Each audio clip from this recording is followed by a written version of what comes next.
Without a doubt, Anya Taylor-Joy is a true game changer, strategically building her life move by move, much like a chess player poised for a confident checkmate. With her ethereal beauty and multifaceted personality, you can't help but wonder, what is Anya Taylor-Joy really like? To uncover this, we delved into her naked soul.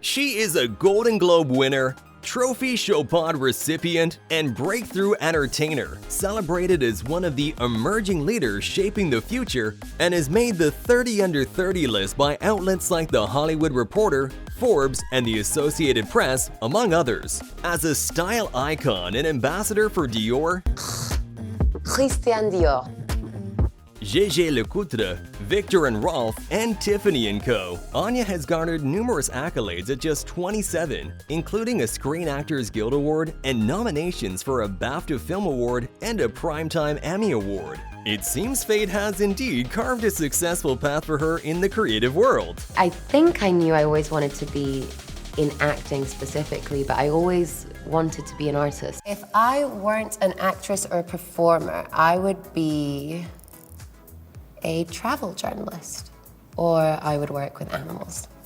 Yeah, I like big cats and orcas. To our delight, she chose acting as her career path. Anya has been involved in nearly 30 projects, including standout roles in Emma, Split, Last Night in Soho, The Menu, Peaky Blinders, The Queen's Gambit, and Furiosa, a Mad Max Saga. Despite some films underperforming at the box office, her exceptional acting skills have always been recognized. Interestingly, Anya admits she struggles to watch herself on screen. When she starred in Emma, she sincerely believed that this was the first ever ugly Emma in the whole history of cinema. I still don't really spend a lot of time in front of mirrors because I don't really have to deal with my face. As is often the case, her self-consciousness about her looks stems from her childhood experiences. Caught between cultures, she felt too English to be Argentinian, too Argentinian to be English, and too American to fit neatly into any category. This cultural limbo led to bullying during her school years, where she sometimes ended up locked in school lockers. I was so lonely as a kid and I had such a rough time in school. And I just remember holding on to this feeling of, I have a feeling that there is a place where I make sense and where I will meet people who will share my same sensitivity and my same fierceness for emotion, I guess, rather than telling me to tamp it down all the time. In today's digital age, escaping online haters is nearly impossible. For instance, Anya once found herself tagged in a Facebook post comparing her to a bizarre-looking fish. And they were like, this is you, because your eyes are like here.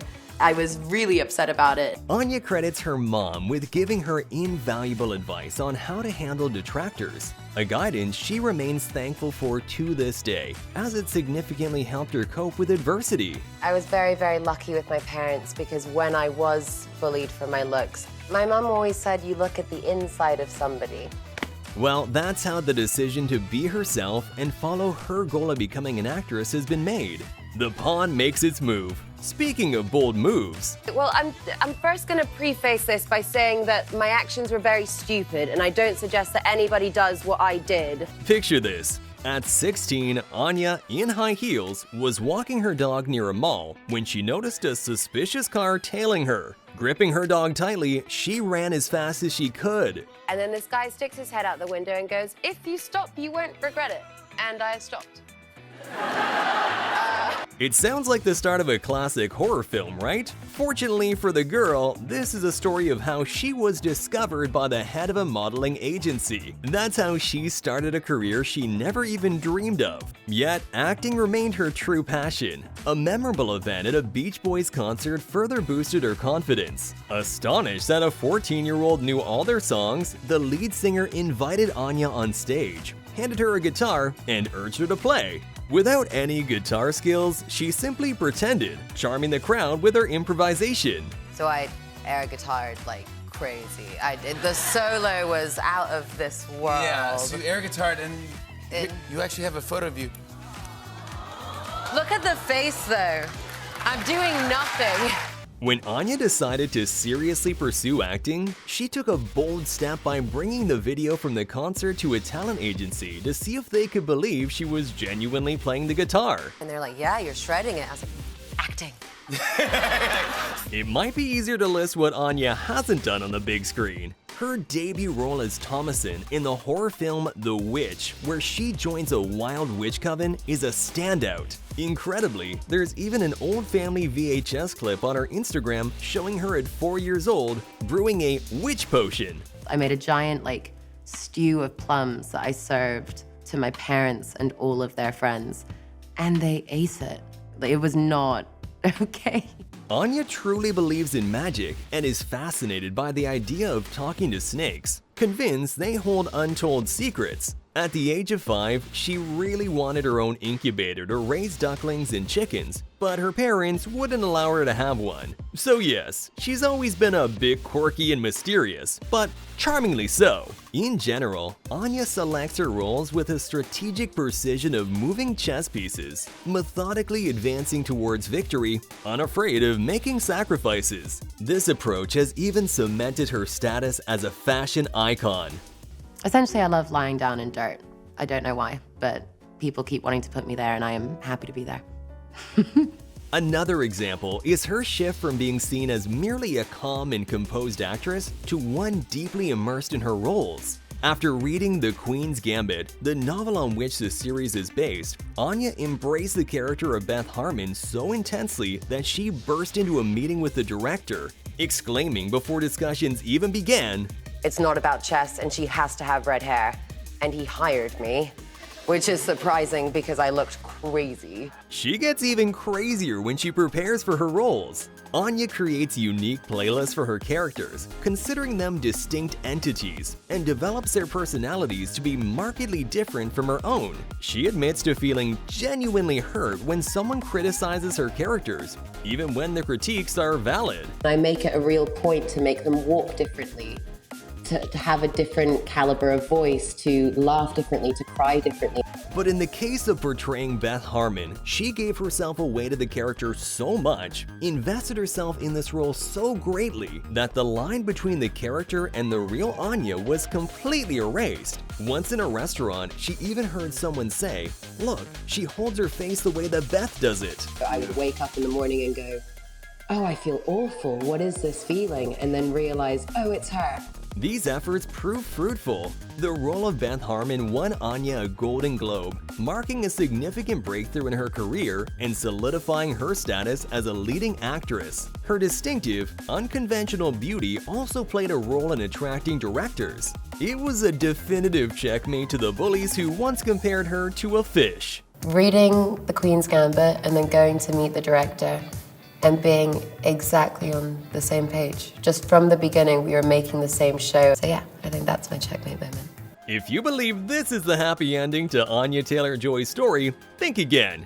Don't forget to leave a thumbs up if you haven't already, and keep watching, we still have surprises in store.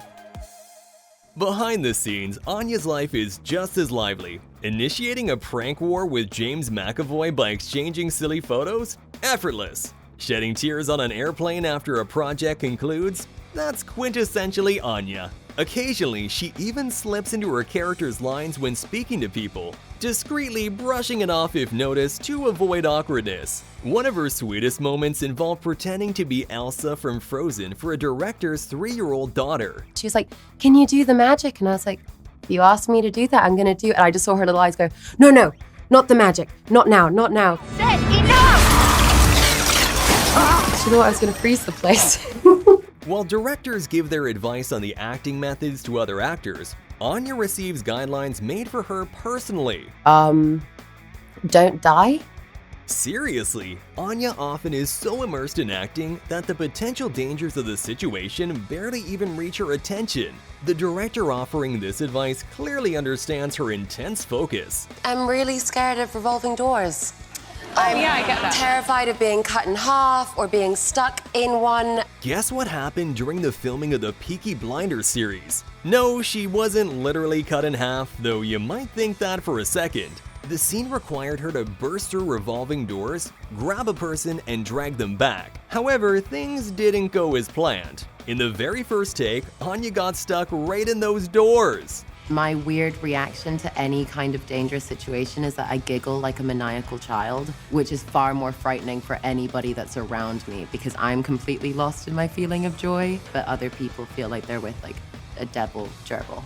Of course, these incidents are minor. When facing more significant anxieties, like those associated with red carpet events or other public appearances, Anya employs a ritual to ground herself and reconnect with her essence. So I've made a rule that whenever I do something that's scary, I get to do something ridiculous that I've always wanted to do. For instance, after the Emmy ceremony, when her friends asked what she wanted to do, Anya quickly expressed a whimsical desire, which her friends were more than happy to accommodate. And she filled a kiddie pool with green slime, and we dressed up in onesies, and then we jello wrestled. Speaking of friends, Anya believes that people often over-prioritize romantic relationships. In her view, the friendships she maintains are the most romantic and meaningful relationships in her life. My best friends. It's a commitment and a bond that goes beyond anything else because they're your chosen family. She even married her best friend, Malcolm McRae, on April Fool's Day in 2022,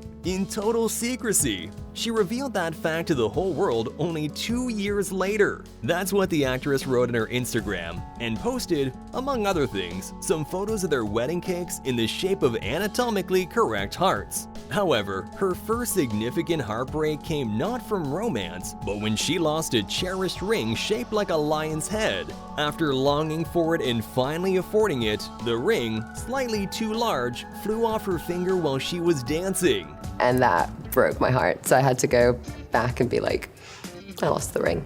Anya is as unconventional in real life as she is on screen. When asked what home means, many might offer lengthy philosophical musings. Anya's response, however, is succinct. Goodness, what place do I call home? Wherever I'm sleeping that night, essentially. At the same time, it was totally fine with her to raise some ducks right in her bedroom. They then ran after her everywhere, considering her their mommy. If I jumped in the pool, they'd get really panicked but then follow me.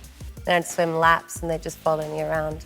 Anya believes in love at first sight, feels squeamish around odd foods, Holy sorry. and is notably forgiving, avoiding vindictiveness in her interactions. I'm definitely not vengeful. I don't have the energy to stay mad at people. In addition to all that, she is quite a gambler. Do people challenge you with other games?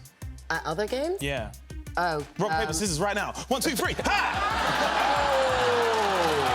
Good result. Good result. That was nice. This remarkable woman cherishes 90s classics like kids' movies, adores films with animals, and revels in music raves. While filming The Queen's Gambit, Anya spent 6 months in Berlin, the heart of rave culture, which she found exhilarating rather than unhealthy. I would wake up on a Sunday, I'd have brunch, I would go to the club, I would dance for about 8 hours, not talk to anybody, go home, eat a bowl of spaghetti, and wake up at 4 o'clock in the morning and go to work. Anya Taylor-Joy is spontaneous, versatile. She demonstrates many faces and shades of her character. She's like a party popper. You never know what color of confetti would burst out the next moment. She is an immensely talented and charismatic actress who has masterfully unlocked the secrets to her craft. This is hard work, and if you're not in love with your craft, if you're not in love with your art, you will be empty. Her guiding philosophy is a profound honesty with herself. So I think it's really important to be honest about your feeling, not say you're fine when you're not fine, and just give yourself a break. She certainly knows in what ways she wants to impress this world. 3 things I want to be known for: kindness, being hardworking, and hopefully fun. I hope people have fun when they're around me. Do you resonate with Anya Taylor-Joy's approach to her craft in life? Does her philosophy speak to you? Share your thoughts in the comments, and don't forget to like this video and subscribe to our channel.